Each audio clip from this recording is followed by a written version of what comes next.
Tell me what you've liked most from what you've seen from your club in the fall, and especially since you've been back in the last few weeks.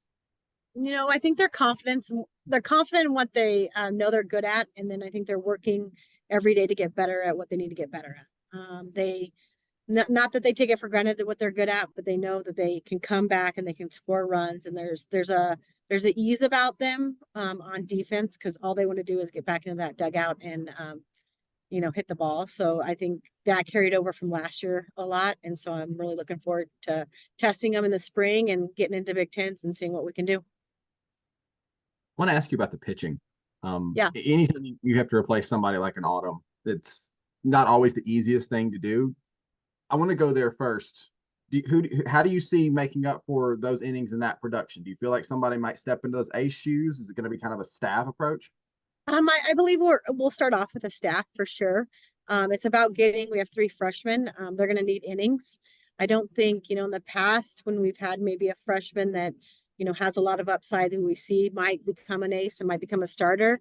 They always have a little bit of a pad in front of them, whether it's just another starter or another ace in front of them. Right now will be a little bit more of a staff, but we do have some rising stars in that freshman class. And then we have Sid Schwartz as a sophomore who ended the season very well. Is there value to that, almost that idea of being thrown into the fire for those freshmen of, going out there knowing they're going to get some innings against somebody somewhere early on? Is there value to that for those freshmen to play right Yeah, away? I mean, there's value for anything. It's nice to kind of be able to let them fail, right? Because they're going to learn it or they're not going to learn it. But then it's really nice to have someone to come in and let them go as far as they can and have someone to come bail them out. So I've done it both ways. It just depends on the personality and what they can handle. And then last one for me for you. How much of last season did you bring as kind of a building block for this year? Not a lot. I think each year is a new journey, and I think it's a new team. And one thing that we don't do here at Minnesota is talk about what we did last year. I mean, we carry some stuff over of maybe we don't want it to end that way, or we want to do something a little bit better. But the identity of this team and what this team is going to be different from last year. And if we try to carry it over and try to be the team we were last year, you're gonna get 3 weeks in and realize you've got some things to look at in the mirror. So we look at the team as a different team every year, knowing that we have some tools that will carry over, but completely different. Thank you. Mhm. Coach, good to talk to you again. Yes, how are you, Eric? I'm doing good. Hopefully you're doing good too. Yep. How are you different today as a head coach versus when you took over the program a few years ago as a head coach? Well, COVID happened, right? And I was a head coach on a team that had a bunch of fifth year seniors, and I didn't get to make a lot of decisions that year. As hard as it was navigating COVID, it was a very easy to do it to be a coach. I didn't have any decisions to make. Yeah, everyone made those decisions for me. So it is different. It's different navigating it, and just especially college softball has changed. So there's so many ways I can tell you. NIL is different. Everything's different. So I've definitely been a head coach in some unique times. So nothing's changed about Minnesota and what we're trying to do here. But yes, being a head coach has changed for me. Your track record with pitchers speaks for itself. I'm always curious with this young of a staff, what's the process like? I mean, because each pitcher probably is in its own learning stage. So Mhm. there's a patience there. So Yeah. take me through that as someone who has taught pitchers and how you evolve that, get them ready for the season, understanding that each of them maybe are on a different pace and, there's a learning curve. Yeah. I do think that having three, there might be a like where she's doing this and I'm doing this. A lot of times we'll have one, maybe two freshmen. So it is a little unique challenge. We do have our freshmen, a handful of them hit as well. So they do feel like they get around and get to do a couple different things as far as softball related. But we don't talk a lot about it. We try to think about our strengths. I think the biggest thing sometimes when they come is they try to be like someone who's already successful and try to do what they do. And we're all different. So as freshmen, I hope they don't look to the right or look to their left, but look at what they can get better at. And then it's just knowing them, knowing what makes them tick and what makes them motivate them to be better, and how we can, take their good attributes and their good habits, and take the things that maybe hold them back a little bit, and try to just let them know what they're doing. For those that don't follow your program on a daily basis, speak about this freshman class, because I know you're very high on this freshman class. Like, as far as what you think their roles will be and blending in with the returners. We have a lot of infielders. We brought a lot of infielders in. Um, we have an infield already, so they're going to be able to watch them and learn, and we just have depth in the infield, which the last 2 years we haven't had depth in the catching or infield, and so that's kind of what we brought in.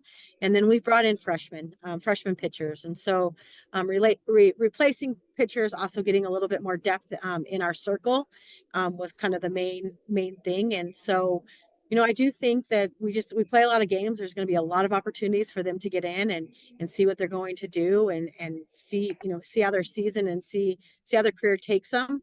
I'm really important to them to not look ahead, not look at like, well, I did this, but now this is happening. It's a journey. It's their own journey, and it's never going to be what you expect. You play a challenging schedule, as you always do, starting out in California. I'll see you in Clearwater, etc. But obviously, I'd be remiss if I didn't ask. You're playing Stanford twice in the first 2 weeks. Some familiar faces on that other dugout over there that you're quite familiar with. First of all, was that a coincidence that it's twice? Like, take me through that process, how you're playing them twice, and then what's it going to be like seeing Coach Allister and company?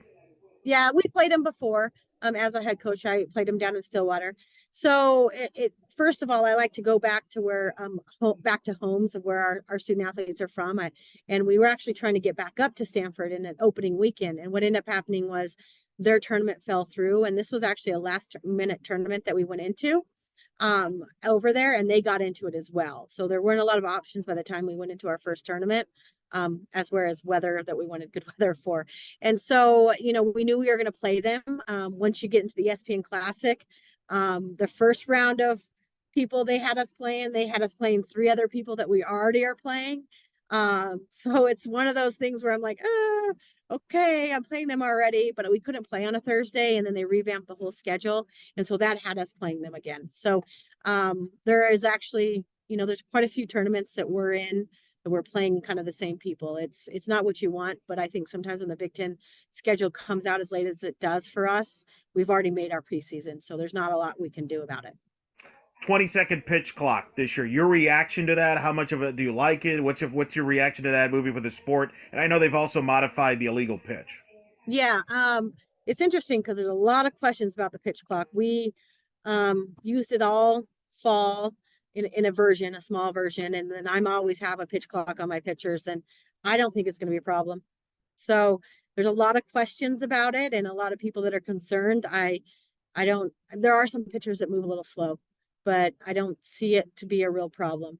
Most of our pitchers, unless they trip and fall, or can't get a sign, or have a question, they're not moving that slow. There's probably more questions about the changing of the pitching rule and the leap, and what that's going to cause, and what people are now going to do. And then my last question: when you play this competition you're going to face here in the next few weeks, what are a couple questions maybe in the back of your mind that you're looking forward to finding out about your team that you only get to find out playing other opponents that you think will be key for the season? When it gets hard, when it doesn't go their way, and when someone comes up on you, or maybe you get a big lead and then we can't hold it. How are we going to respond? Are we going to respond? Are we going to feel sorry for ourselves, or are we going to just work on getting better and say, hey, this is our time to see what we are when we're resilient. Thanks, Coach. Mm-hmm. Are there any more questions for Coach Ritter from the Zoom? Okay, we're going to move to those who are here in person now. So working with those young freshman pitchers, and you also brought in a transferring Cassie pitcher. Both outside of the program coming in, how do you mesh their personalities and the way they play under your vision for the program? We have 2 transfers. We have a senior outfielder and a catcher. So how we mesh that? Yeah, just like how you have 2 people, like 2 different positions outside of the program, come in, one a veteran, a catcher, and Cassie, the other young pitchers. How does that relationship look like? under one program? I mean, I think anytime anyone comes in and they're, a 5th-year senior, whether they're a catcher or an outfielder, they're going to bring in their own experiences, and they're not. I always tell transfers, you're not a first year. You've had experiences. You have something to say. You have an experience, and so make sure you make yourself loud. Cassie's a phenomenal catcher. She's actually great behind the plate, whether she's working with the umpires or working with the pitchers themselves. So they enjoy, just because of her reaction to their pitches, they enjoy her catching them. So, and as freshmen are just learning it. To be honest, they don't really know much of what's going on. They just know, they don't want to screw up and they want to get better. So they're just kind of taking everything in. So. What are some veteran leaders on the team that you've seen step up and put those freshmen under their wing? I think because there's a lot of freshman pitchers, I think JC and Bree have done a really good job with the pitching freshmen and just kind of letting them know, like, bullpens are hard and it's hard. You just got to bounce back. And then Sydney Strelo is probably one of our big leaders, along with Delaney. So I know you said that this year's team is a different team from last year's team, but you still got to take away a lesson from last season. What is that one big lesson that you're bringing into the next season? Yeah, I mean, we peaked at the wrong time. We thought at the right time, but you got to hold it on, right? So we were playing really good softball. We were seeing the ball well. We were pitching really well, and then we kind of let it end us and let it fizzle out, and we have to figure out how to keep that fight and that burn underneath us past Big Tens, because we had it in the Big Tens. And how did last season change you as a head coach?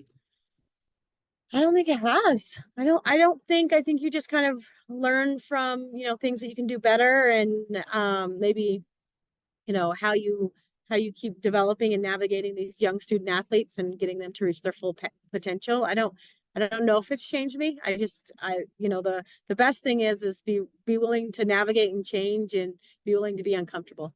And that's what it is like being a head coach. So. Thank you. Yeah, absolutely. As you know, weather like this time is kind of crazy. Yeah. How are you guys taking advantage of it and speak to being able to be outside? Yeah, we've been outside for three times, so it's been great. We'll probably end up scrimmaging outside tomorrow. I've never done this, sometimes when we get to be outside in January and February, we get to run outside and do what we just did today because it was a little chilly, and then come back in. But just to be able to have a full practice outside it's kind of been awesome. So it's just a break from the indoor, but also I always tell us our indoor, I love it, it's great, but our hitters come out seeing beach balls. I think it's vision training in itself. They always see the ball really well, so it's kind of awesome to kind of be in the indoor for a long time and then have a field to play on. So haven't necessarily got that. We've gotten to be outside, so it's going to be a little different, but it'll be fun. Yeah. All right. Perfect. Thank you. Thank you.